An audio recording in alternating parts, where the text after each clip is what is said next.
Davis steps under center. Gibson and McClendon behind him. Davis with motion by Richard. Will give the ball to McClendon. He leaps. Oh, he doesn't get in. He fumbled the football. Carolina holds. The game is over. And Carolina has won the game. Finley to throw. Over the middle, intercepted. Wolford again. Wolford the other way. At the 30, the 40. Wolford to midfield. Miles Wolford with the pick. The heels on the doorstep of an enormous victory. Left side of the line. Hood standing to Williams' right. Williams going to throw. One-on-one. Davis has it. Touchdown. Carolina wins. Carolina is the Coastal Division champion. Bernard fields it at the 26. Heading to the far side. Gio at the 35. Gio, he's at the 50. No, he's not. Yes, he is. Gio is going to take it for a touchdown. Are you kidding me? Connor Barth for the possible win. Snap, spot, kick away, high enough, long enough. It's good! It's good! Carolina has won the game on a 42-yard field goal by freshman Connor Barth. Good gosh, dirty. This is the Heel Tough Blog Podcast. Hey guys, and welcome in to another edition of the Heel Tough Blog Podcast. It's Anthony Pagnotta back with you, and we continue our quarantine interview series, this time with former Tar Heel linebacker Brandon Spoon. That's right, he is with us tonight. And first of all, Brandon, how's it going, man? I know we're living in just an unprecedented time, not only in the United States here, but throughout the world. So, you know, how are you guys doing in the Spoon family? How's everything going, and are you staying safe? Yeah, we're staying safe. It's like you said, it's unprecedented, but it's an interesting time. 4 kids in a house can tend to be a little stir crazy, but you know, you make the best of it, and I don't really know how to respond because it's hit us so suddenly. So, but everybody's safe. We're doing well and making the best of it. Well, that's great to hear, and, you know, I mean, you look back at some of the better times, you know, you, of course, were one of the Tar Heel linebackers during the 90s, one of the best times to be at Carolina, and, you know, you were recruited by Mack Brown, a guy who is said to just have a different way about recruiting, and, I mean, we've been witnessing that here as of late since he came back to campus, but, you know, even back in the 90s, is that something that you witnessed from Coach Brown when he was recruiting you as a prospect? Yes, Coach Brown did a really good job.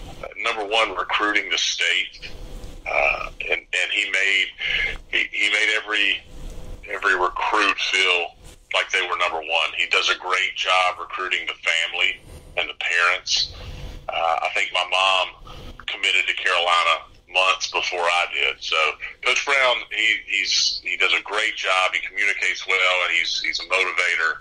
And it's continuing. He does a lot of the same things he did back in the early to mid 90s, and it's carrying over now. Yeah, your first 2 years on campus, you were part of one of the most successful defenses in program history. What was it like to be part of such a loaded defense and one that you could count on not only to help Carolina in games, but to win Carolina games? Well, what Coach Brown and Coach Torbush and the rest of the defensive staff did was recruit depth, and they recruited constantly. And we had, you know, I think my sophomore year, the 2 deep, I think 20 of those players played in the NFL. So, I mean, he instilled competition day in and day out. Practice was just as intense as the games, and it's you learn to push yourself and not rest on your laurels. So he did that, I guess, back my freshman and sophomore year, and it produced greatness. And I'm hoping that that's what they're going to get to the point of very soon here in Chapel Hill. Yeah, well, I mean, those first 2 years that you were on campus, just a loaded linebacking core. Even your last two and such years, if you count 1999 as one of the years, but of course that was lost due to injury. But I mean, those linebacking cores were just loaded. I mean, in 1996-97, you guys had Brian Simmons, Keith Newman, and Kivasama Mays, of course, along with you. What was it like to be a part of that linebacker group? Were you guys a really close group? I mean, was that a particularly close group amongst you guys? It was a close group, and there was also Cedric Hodge and Rashida Perry were freshmen, and Quincy Monk were freshmen that year. And we were close. We rotated. I mean, I played all three positions. We pushed each other. We wanted to succeed, but everybody knew that defense and that team itself was something special. I mean, you had 3 first-round picks on that front seven, and then Dre in the back end. You pushed each other. You forced each other to get better. You held each other accountable on the practice field, in the film room, and it was fun to play. It was really enjoyable to get an opportunity to be a part of that, and then carry it forward for the next generation that came along. Well, in 1998, with Simmons and Mays both gone, you still had Cedric Hodge, like you said, as well as Quincy Monk. But did you feel like maybe it was on you to kind of step up and become that leader of that group with those two senior guys gone? Because if you did, you sure did it with 138 total tackles that year to earn all ACC honors. Well, I think it was more of a part of just continuing to keep the intensity, the level of play that had been established the prior 2 years with Kay and Brian and James Hamilton, and Keith was still there. Keith was a senior in '98. That's just what we did, and that's what Coach Torbush, who was a linebacker coach and the D coordinator, had instilled in us, and it was just a level of play that we had to, and accountability we had to keep up with. So I didn't necessarily take it upon myself to be the leader. I just continued to play hard and be accountable to all of my teammates and coaches, and the good things happened on the field. Well, after injury cost you most of the 1999 season, you were able to get the medical red shirt and return for the 2000 season, another monster year for you. When you first got that call or found out, what was your reaction when you found out that you were going to have at least another year to come back after how things had ended in '99? I was prepared either way. Working Rick Steinbacher was one of the guys in the athletic department at the time dealing specifically with that, and I was prepared if it got denied to go pro. But it was a relief to be able to do that, to be able to come back out of loyalty to Coach Torbush, out of just gratefulness to the university, to be able to graduate, to be able to take my time and not cram all of my classes in. It was a relief. I guess that's the short answer. But either way, I was prepared. Physically, mentally, academically, was prepared if I needed to leave. But it was a weight off my shoulders when I found out mid-season in '99 that I could come back. Well, you got the opportunity then after the 2000 season to go on to the NFL, and you had a productive year in 2001 as a starting linebacker for the Buffalo Bills. Just how amazing was that opportunity for you to be able to play at the NFL level and to be able to play for a group of fans in Buffalo that are just some of the most passionate in all of the sport?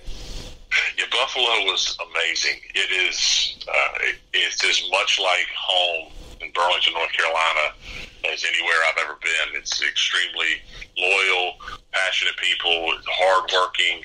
I absolutely loved it. It was a dream come true to be able to play in the NFL.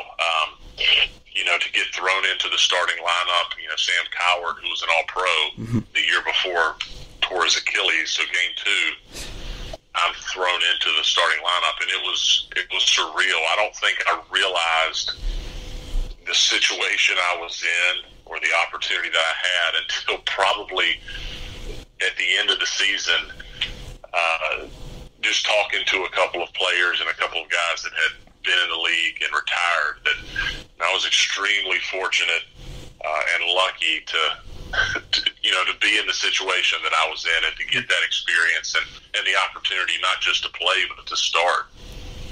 Right. Yeah. No, I mean, it was an amazing story, but unfortunately, your career comes to an end after another bicep injury, this time to the other bicep. It was the right bicep. This time, back in college, it was the left. Since then, where has life taken you off of the football field? Well, so after Buffalo, so I was there, I guess, 3 years. And I was on the injured reserve the last two. I spent half a season in St. Louis and got injured there. I guess I quote unquote retired, and I came back to North Carolina, and I've been working in sales, I guess, since I stopped playing football in, I guess, about 2005. I'm in medical sales now.